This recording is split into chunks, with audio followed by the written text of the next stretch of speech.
Experts are warning that your car is listening to you and that data is being sent to governments, maybe the Chinese CCP potentially. Guys, this is a serious video here. Many of you, probably hundreds, thousands maybe, are legitimately concerned your car is listening to your conversations, or at least that it's using your personal data.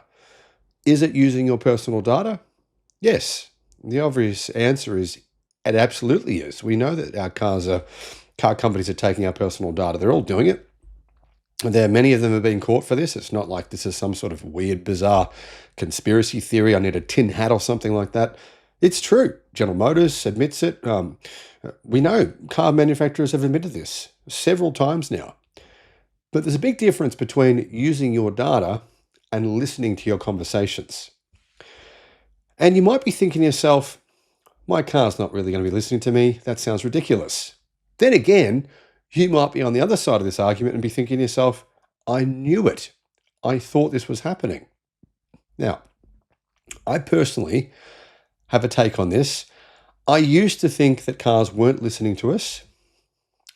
I have now changed my mind. Hello, my friends. Welcome to the channel. Experts warn drivers are unprotected as car data harvesting laws are lagging behind. Australia's spy agency has warned Australians not to discuss confidential information inside internet-connected cars amid growing fears modern vehicles pose a national security risk. Now, if you're wondering, and you're thinking to yourself, well, I can't buy a modern car that won't listen into me or isn't connected to the internet, that's not actually true. There are some that don't. For one of them is in my driveway right now. And I've had someone just come past, knock on my door and say, I like that car sitting in your driveway. It's actually a Subaru Trailseeker. The Trailseeker is not connected to the internet, not connected to anything. So any data in that car stays in that car. And it's not really a smart car. I mean, it's not dumb, but it's not really a digital smart car in the sense that a Tesla is. So yeah, if you want a car that's definitely not going to be collecting your data and listening into you, Subaru EVs are a good choice. Now, I'm not saying you should buy one, by the way, just letting you know. Australian drivers have been warned, this is the same for you guys in the United States and everyone in Europe as well, that cars could be quietly harvesting huge amounts of personal data from location details and driving behavior to biometric information and even snippets of audio and video. Sounds crazy, doesn't it? However, it's actually not that crazy when you think about what we've discovered recently about spying and what kind of spying is actually going on. ASIO has warned politicians and public servants to not discuss confidential information inside internet-connected cars amid growing fears modern vehicles could pose a national security risk. On the Electric Viking website, I'll put a link in the description below. We have more articles about electric cars and battery technology than any other website that I'm aware of in the world. So check that out. Link is in the description. And there you'll find our videos and analysis and articles about everything going on in the EV world. Before I go on, I was considering last week doing a video on the news that we discovered, which was public news here in Australia. I'm not sure how many people heard about it. The story was this. There is, unfortunately, a certain government who has hired a whole bunch of people to pretend to be setting up businesses or have businesses and list jobs on job websites. So like websites like Seek in Australia, similar sites in other countries as well. So what they do is they pretend to be employers on these websites.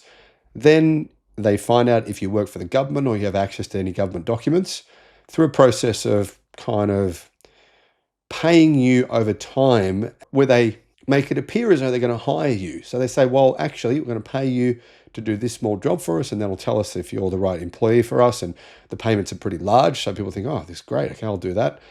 And they bit by bit get you in, suck you in to the point where they can find out any confidential information from you. Now, this is not a conspiracy theory. This has in fact happened hundreds and hundreds and hundreds of times to government employees or people who have previously worked for the government here in Australia. So pretty serious spying is going on. This is not tinfoil hat nonsense. This is not some sort of conspiracy theory. ASIO's Deputy Director General, Lisa Alonso Love, warned politicians during a Senate estimates hearing in May that officials should be careful when travelling in vehicles. Obviously, a connected car may have other vectors to gather that information, but those conversations should only ever happen in places that are set up for classified conversations. We would say that people should be conscious of the things that they are discussing in vehicles, knowing that people may be able to get that information. Can car companies get listening to you? Yes, absolutely they can. I mean, guys, in China, people talk to their cars every second of the day. It's not like Australia, it's not like America or Europe, where we're used to doing things ourselves using touchscreens. The reason that touchscreens have taken off in China so much is because people don't even use buttons. They don't see the need to. They just talk to their car. They say, hey, Xiaopeng, or hey, Neo, or hey, whatever it is. And the voice assistants are extremely good in China. They're connected to the internet. So yes, cars can and do listen to you. Whether or not they're listening when you don't ask them to listen, well, no one really knows.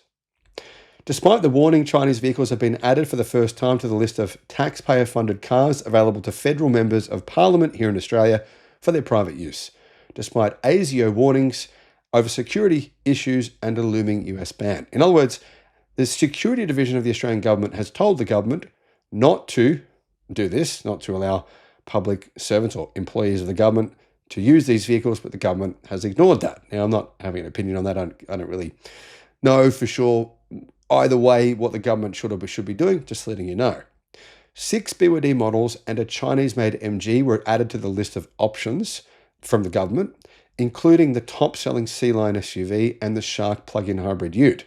5 years ago, consulting firm McKinsey reported that approximately half of new vehicles sold to Australians were connected to the internet.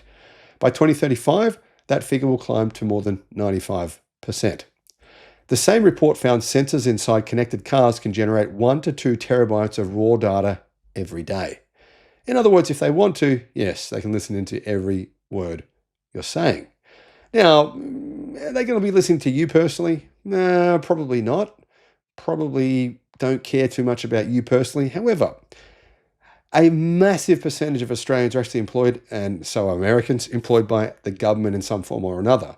So if you're identified to be employed by a government, it is possible that other countries would identify this and then decide that's a car we want to listen to. Maybe it is possible. Consumer Group Choice has previously investigated how much data major car brands collect from Australian drivers. The Choice investigation found almost every major car brand collected driver data and shared it with third parties. Nearly every one. Kia, Hyundai, and Tesla were specifically named for sharing biometric data, while Tesla was also found to record short video and audio clips that were shared. Though the Tesla clips weren't necessarily about listening into you, but more so about being used to train for self-driving. Anyhow, Australia's privacy watchdog, the Office of the Australian Information Commissioner, confirmed in February it was investigating 2 Asian vehicle manufacturers over data harvesting concerns. Now, it didn't say if those were Chinese or Japanese, so I've got no idea.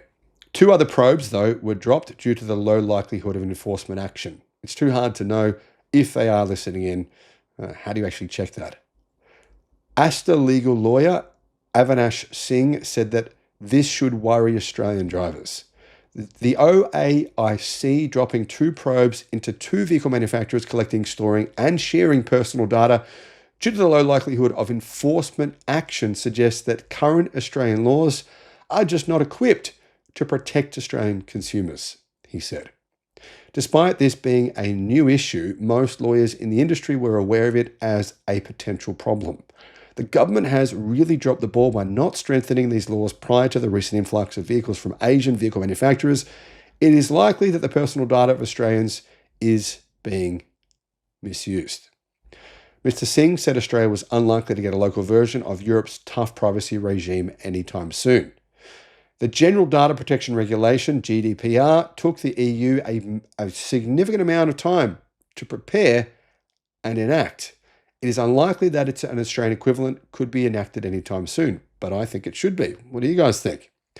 It is likely that large corporations that currently are able to collect, store, and share personal data would oppose these laws and put significant resources into opposing to watering down any provisions. In other words, car companies are likely to lobby against your data being protected or your conversations being protected. While Chinese car brands have attracted much of the attention, Mr. Singh said the issue is not limited to China. It is true that Western vehicle manufacturers such as Tesla have also been known to collect personal data. I've been saying this for years. Data is money. The major difference between companies such as Tesla and Chinese vehicle manufacturers is the use that is made of the personal data that is collected. There is real concern that Chinese companies are providing personal data to the Chinese government, which is seen as far more alarming than Western companies who generally only use personal data to improve their marketing and targeting of consumers. So it's two very different things.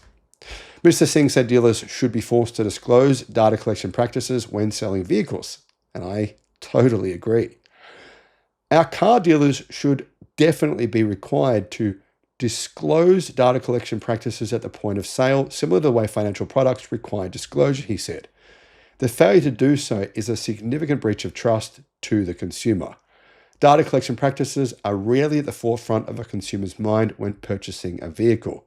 And given that vehicles collecting data is a new phenomenon, it may be something that many consumers are not aware of. Is this all a bunch of nonsense and a lot of hoopla over nothing? I don't think so. Now, I've got to be very careful about what I say here, as you can imagine. Do I think your data, as in conversations, are being listened into? Yes. Now, I'm not going to say any particular car manufacturers or countries, because that puts me at a bit of risk, as you can imagine. But I do think this is happening. In fact, I'm absolutely almost certain that this is happening. What can we do about it? Well, I think we should be lobbying the government. I think the government should absolutely be doing what Europe did by setting up regulations about this data being collected. And I'm kind of shocked that we aren't. This is just a bit of a free-for-all right now. Let me know what your thoughts are.